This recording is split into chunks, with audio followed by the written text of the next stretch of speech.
It really feels like we're living through a period of intense global upheaval, doesn't it? Hmm. The heartbreaking situation in Israel and Gaza, the relentless war in Ukraine.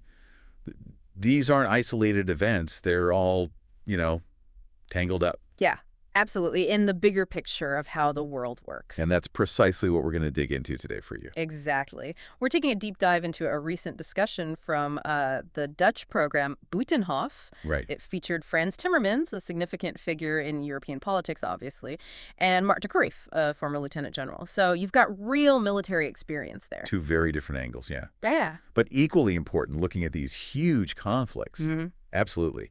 Our goal is to go beyond just summarizing what they said. We want to sort of pull out the core insights for you. The key perspectives. Yeah, the key perspectives on where things stand, where they might be heading. And what it all means, for international relations. Right.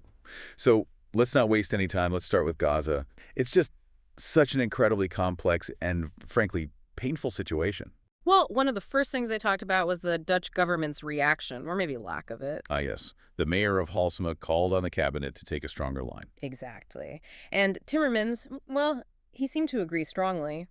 Felt that the Dutch government was paralyzed, really. Internal disagreements leading to, well, no clear leadership on this. Right, and he was pretty skeptical about the foreign minister's whole silent diplomacy explanation. He didn't seem to buy that at all, did he? No. He suggested it wasn't really a strategy, more a result of political pressure. Yeah.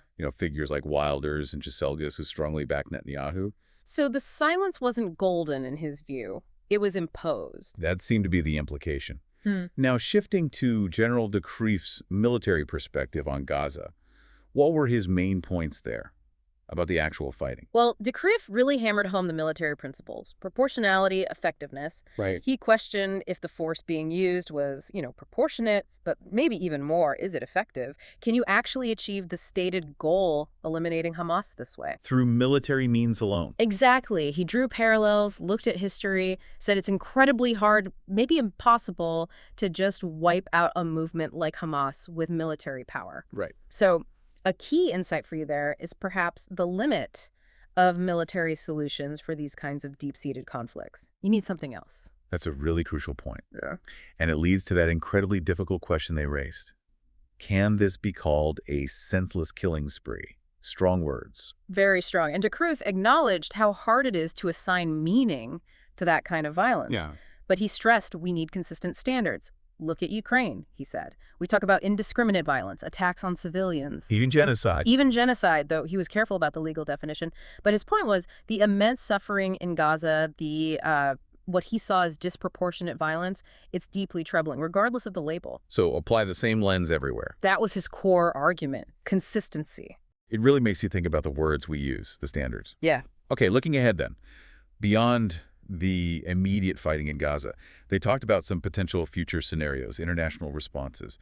What stood out there? Well, the possibility that some in the Israeli government might want full control of Gaza, that came up. Right. And there was that unconfirmed report, NBC, I think, about a possible U.S.-Libya deal to resettle Gazans. Wow. Timmermans reacted very strongly to that idea, called it ethnic cleansing. Strong language again? Very. And he put it in the context of the two-state solution, saying actions like that would just completely destroy any hope for it. And for anyone listening, ethnic cleansing generally means forcing a population out of an area. Precisely. But Timmermans also made a point of supporting Israelis protesting the violence, right?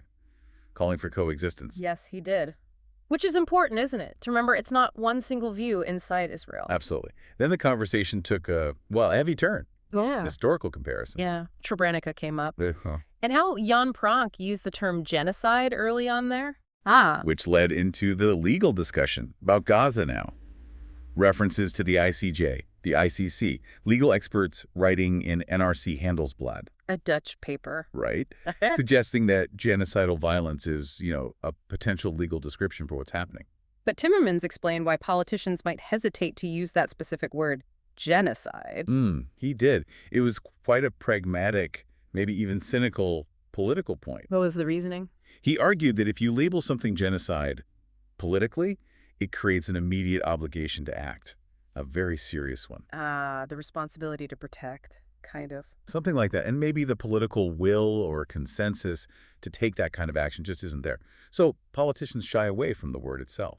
Because the word carries so much weight, it forces your hand. That's the idea. It Yeah. shows that tension between legal definitions and, well, political reality. Fascinating point. Timmermans also didn't pull any punches criticizing the Dutch government, specifically the VVD party. No, he certainly didn't. He mentioned his own op-ed in NRC Handelsblad. Basically calling out the VVD, a major Dutch party, for listeners on their current stance towards Israeli policy. Oh, He contrasted it with what he saw as the party's historical focus on human rights, international law. He seemed to hope VVD voters who are concerned might push for a change. okay, so beyond criticism, what concrete actions did they discuss?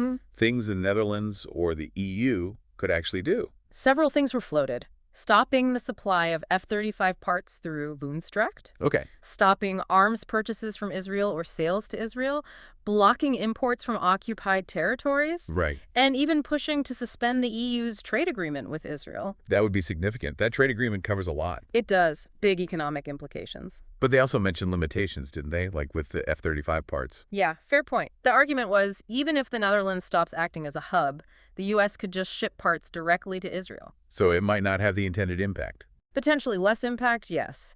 But Timmermans argued other things are within direct Dutch control, like stop buying weapons from Israel, boycott agricultural goods from occupied areas. Those are direct levers. Got it. Okay, let's switch tracks now. The other major conflict, Russia and Ukraine. How did that discussion start? It kicked off with De Croo reacting to a photo, actually. Soto. Yeah, of European leaders. Tusk, Macron, Starmer, Schultz, with Zelensky in Tirana.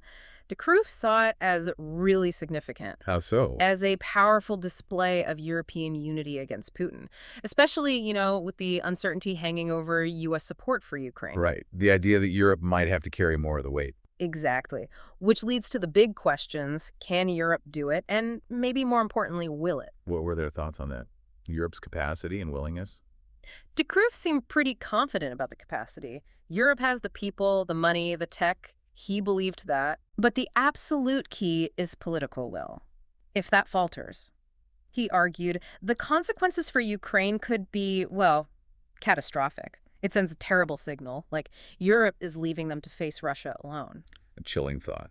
The discussion also got into diplomacy, didn't it? And the whole Trump factor in the Ukraine war. Oh, yes. The canceled meeting in Istanbul came up, the one Trump supposedly initiated between Zelensky and Putin. Right. Timmermans saw that as Putin basically playing Trump again. Right. And worried about some kind of dirty deal. A dirty deal, meaning... Like a ceasefire that freezes the conflict but doesn't solve anything, lets Putin keep his gains, maybe rearm, that kind of thing. And Trump announcing a call with Zelensky on Truth Social. Yeah, expectations for a breakthrough there seemed pretty low. And looming over all this is the fear that Trump, if elected, might just pull U.S. support.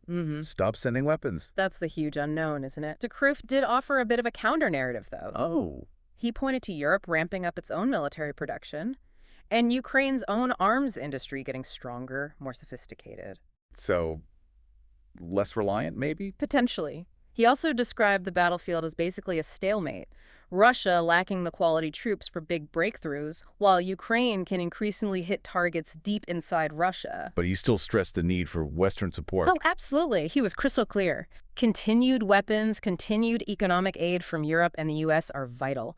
Ukraine can't survive without it right now. And De Croo had strong views on economic pressure, too, didn't he? On Russia. He did. He argued Europe needs to hit Russia harder economically, cut way back on buying Russian gas and oil. Because the money still flows to Moscow. That was his point. The current setup still benefits Russia too much. Timmermans jumped right on that. Agreed. Strongly agreed.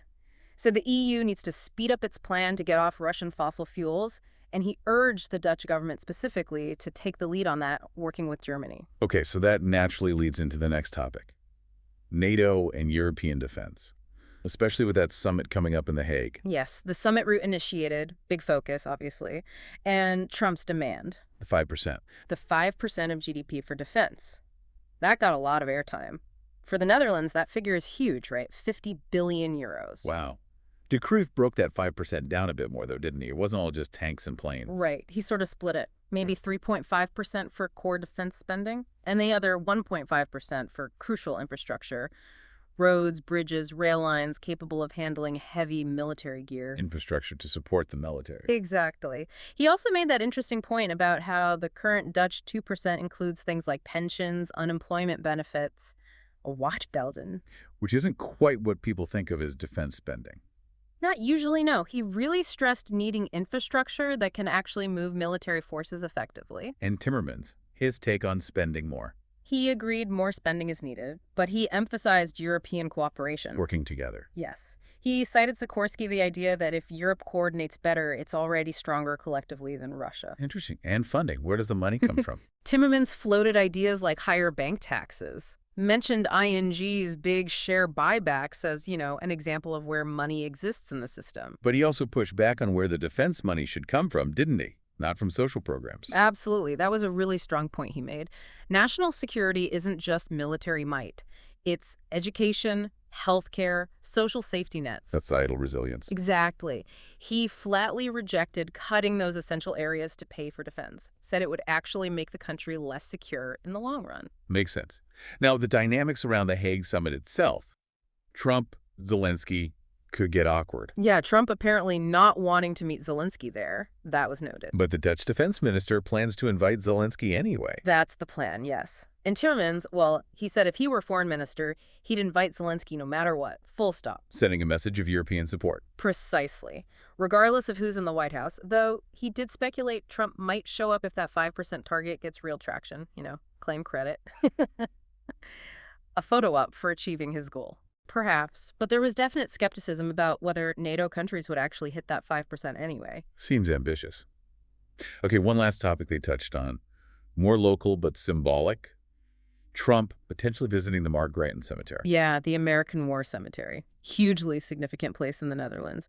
Thousands of U.S. soldiers buried there, graves adopted by locals. A very powerful connection. Immense. And understandably, some people are concerned about a Trump visit. What was Timmermans' view on that?